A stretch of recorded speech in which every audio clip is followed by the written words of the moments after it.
Hello, I am Indrashish Banerjee, your EU agent, and today we will be going to do a brief recap of all major GOT characters so you are all caught up before season 8.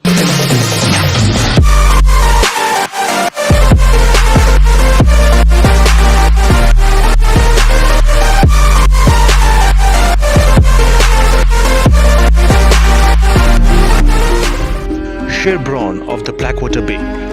You could find out about his parents, but it won't matter. He has proven himself to be a skilled warrior, not the most honorable, but cunning beyond measure. He has held his own a Knight of the Vale, Stannis' army, and even the Dothrakis. He even almost managed to kill a bloody dragon. So let's just hope that he lives long enough to get his own fucking castle.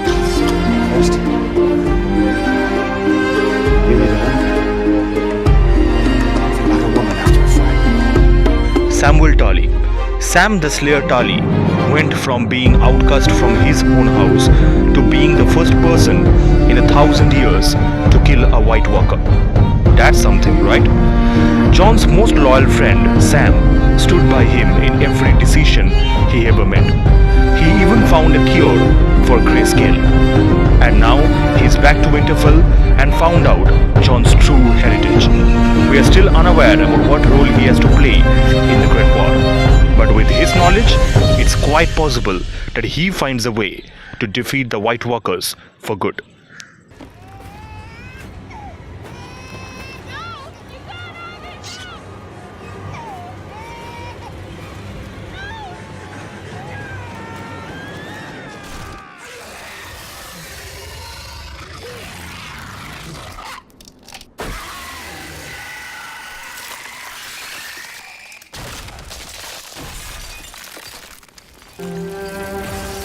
Bran Stark. Going into season 8, Bran Stark might just be the key to defeating the Night King's army. But it didn't start that way. In the beginning, he was just a crippled boy, escaping beyond the wall to know what fate demanded of him. And in the process, he lost everything. People made sacrifices for him so that he could know the use of his power and find his purpose. Summer and Hodor being the most notable ones that laid down their lives to make sure he was alive. At this point, he is an all-seeing creature with little or no empathy. But he is likely the only one upon whose shoulders lie the responsibility of saving the living. That's my father. The man beside him is Howland Reed, Mira's father.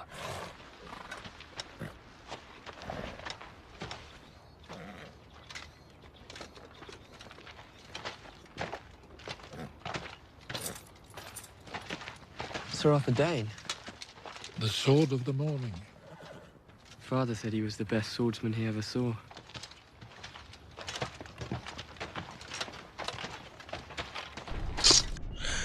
Ser Jaime Lannister. Once the most hated character in Game of Thrones, Ser Jaime has undergone some really serious character development to become one of the most loved ones. Jaime's story begins when we see him push a kid from a tower because he saw him getting it on with his own sister, and hear stories about how he betrayed his own king. And he is a Lannister. They are all supposed to be evil. But down the line, we realize that Jaime is not a villain. When he killed the Mad King, he spared the lives of everyone who lived in King's Landing. He is not a hero either. He has done some heroic and some terrible things. He didn't desert his soldiers when Dany attacked with the Dothraki and her dragons, but he would gladly murder people at his own convenience. But by the end of the last season, he gave his word to the North to fight against the dead, and despite Cersei being against it, he rides to Winterfell. Kingslayer. Kingslayer. What a king he was. Heirs to Aerys Targaryen, second of his name, Lord of the Seven Kingdoms, protector of the realm, and with a sword I shoved in his back. Arya Stark. Pocket Rocket, isn't she? When we watched her for the first time in season 1, we know she was going to become something seriously badass if she didn't die first. She saw her father's death, escaped King's Landing, escaped the Brotherhood, and hung out with the Hound as they ate chicken and stabbed people. She then escaped again and went to the free city of Bravos to become a faceless man.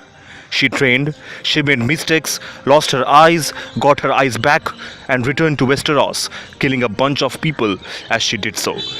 And then she came back and killed every last Frey that lived, thus exacting vengeance for the death of her mother and brother. Then she returned to Winterfell and executed Littlefinger. Goddamn Terminator, isn't she?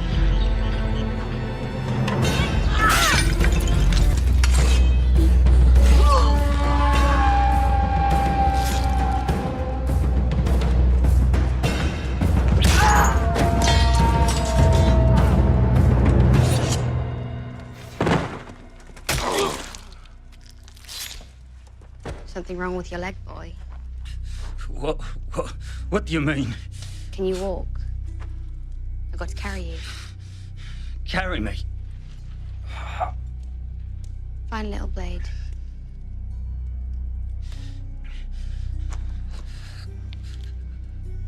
Maybe I'll pick my teeth with it. Tyrion Lannister. From being the drunken womanizer to being the hand of the queen to Daenerys Targaryen, the dwarf of Casterly Rock has come a long way. He has always been despised by his own family, but he is a Lannister after all. And being a seriously intelligent and astute politician is one of his perks. Tyrion was betrayed by his own family, and the entire city cheered despite him saving them from Stannis at the War of the Blackwater Bay. So he killed his father and the woman he loved. He had his heart broken by her when she falsely testified in court against him after they had a brief affair. But Lord Varys had the common sense to save him from sudden death and bring him to the service of Daenerys. He proved his worth there and became her right-hand man, always keeping her in check from following in the footsteps of the Mad King.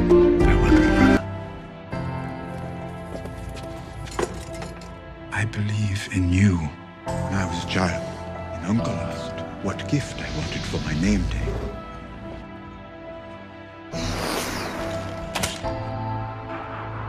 Tyrion Lannister, I name you Hand of the Queen. I wish to confess. It wouldn't even have to be a big dragon, I told him. Do you wish to confess? It could be little, like me. Yes, Father. I'm guilty. All my life, you've wanted me dead. I'm guilty of being a dwarf. Is Sansa Stark. Literally, nobody else in the show or even in real life could have survived the way Sansa Stark has survived. And through her struggles, she has become one of the most astute political masterminds in the Seven Kingdoms. Hell, she outsmarted Littlefinger. She was once an ignorant, irritating teenager who was infatuated with the guy who eventually killed her father in front of her own eyes. She lived in King's Landing as a political slave, powerless against those who saw the destruction of her family. Littlefinger helped her escape, but then sold her to the sadistic Ramsay Bolton, who raped her in her own home. But she escaped, and it was she who made sure that the Starks took back Winterfell. She was the first to accept Jon as a Stark, and it is because of her that the North still remains united. I'm Sansa Stark of Winterfell. This is my home. And you can't frighten me. I did what I had to do to survive. I'm a Stark. I will always be a Stark. That makes Sansa Stark the heir to Winterfell. Sansa is the key to the north. You are the future of House Stark. Winterfell is our home. It's ours. It belongs to our family. We have to fight for it. A monster has taken our home and our brother. We have to go back to Winterfell and save them both. Your worlds will disappear. Your house will disappear. All memory of you will disappear. I just assumed Sansa was dead. Why would you assume that? In my experience, girls like her don't live very long. I don't think you know many girls like her. Lady Stark. You may survive us yet. Cersei Lannister. Cersei started off as an evil character, and nothing much has changed. Although along the way she had gained an immeasurable amount of respect from us for achieving the things she did. This despite overwhelming odds that forced her naked on the streets. From single-handedly destroying the Starks to destroying the Sept and the Sparrow and killing all the mortals and Tyrells, she has become the most formidable villain in all the Seven Kingdoms. Her hate for Tyrion is well known, as is her love for Jaime. But since Jaime left her at the end of the last season, and we know that she has hired the Golden Army, she might cause some serious pain to Dany and Jon. You look radiant, Your Grace. Radiant? Why radiant? It's the word that came to mind. We're going to be sisters soon. We should be friends. You're a musical girl, aren't you? Imagine you have a lovely voice. A better dancer than a singer, I'm afraid. Oh, but you know the song The Rains of Castamere. Of course. They play it so often here at court. So you know the story of House Rain of Castamere? Not as well as you, I'm sure. House Rain was a powerful family, very wealthy, the second wealthiest in Westeros. Aren't the Tyrells the second wealthiest family in Westeros now? Of course, ambitious climbers don't want to stop on the second highest rung. If only you could take that final step. You'd see further than all the rest. You'd be alone with nothing but blue sky above you. So Lord Rain built a castle as grand as Casterly Rock. He gave his wife diamonds larger than any my mother ever wore. And finally, one day, he rebelled against my father. Do you know where House Rain is now? Gone. Gone. A gentle word. Why not say slaughtered? Every man, woman, and child put to the sword. I remember seeing their bodies hanging high above the gates of Casterly Rock. My father let them rot up there all summer. It was a long summer. And now the rains weep o'er their halls, and not a soul to hear.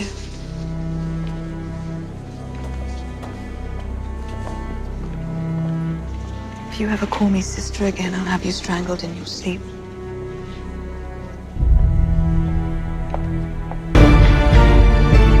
Daenerys Targaryen. Dany is a woman who was once sold like a mare, captured, raped, and was hunted. She accepted what life threw at her and overcame all odds to make the world a better place. She went to Meereen and abolished slavery, gained an army that loves her as much as her enemies fear her. Her ideals were strong enough to make Lord Varys turn to the Targaryen dynasty to save the people. She agreed to join forces with the North and agreed to a truce with the Lannisters. She might have lost her dragon trying to save Jon and co, but she is a key to defeating the dead. Although we will have to see how much of a welcome she receives from the other Starks of Winterfell upon her arrival. Trusted. Who are my people? A Targaryen, alone in the world. It's a terrible thing. If you want them to follow you, you have to become a part of their world. People learn to love their chains. Your dragons will bring the world nothing but death and misery, my dear. You cannot build a better world on your own. You have no one at your side who understands the land you want to rule. The strengths and weaknesses of the houses that will either join or oppose you. I will have a very large army. And very large dragons. Killing and politics aren't always the same thing. How can I rule 7 kingdoms? Why should anyone trust me? Why should anyone follow me? You're a Targaryen. You're the mother of dragons. I need to be more than that. Is Jon Snow or Aegon Targaryen? The entire Song of Ice and Fire has been about him, hasn't it? Jon has come a long way from being the bastard of Winterfell. He chose to go to the wall because he didn't belong at Winterfell. He became a brother and then the Lord Commander of the Night's Watch.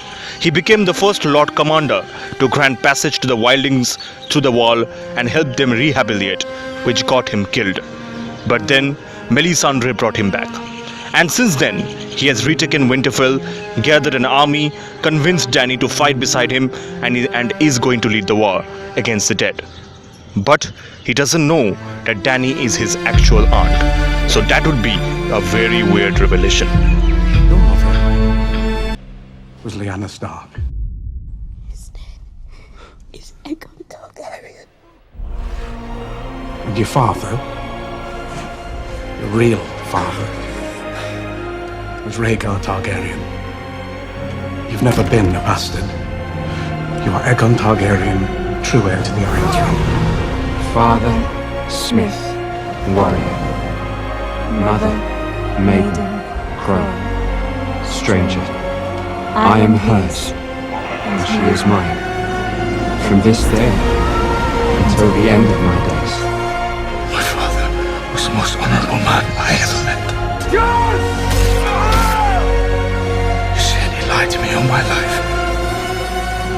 Jon Snow avenged the Red Wedding. He is the White Wolf, the king in the north. I had a choice: keep my crown or protect the north.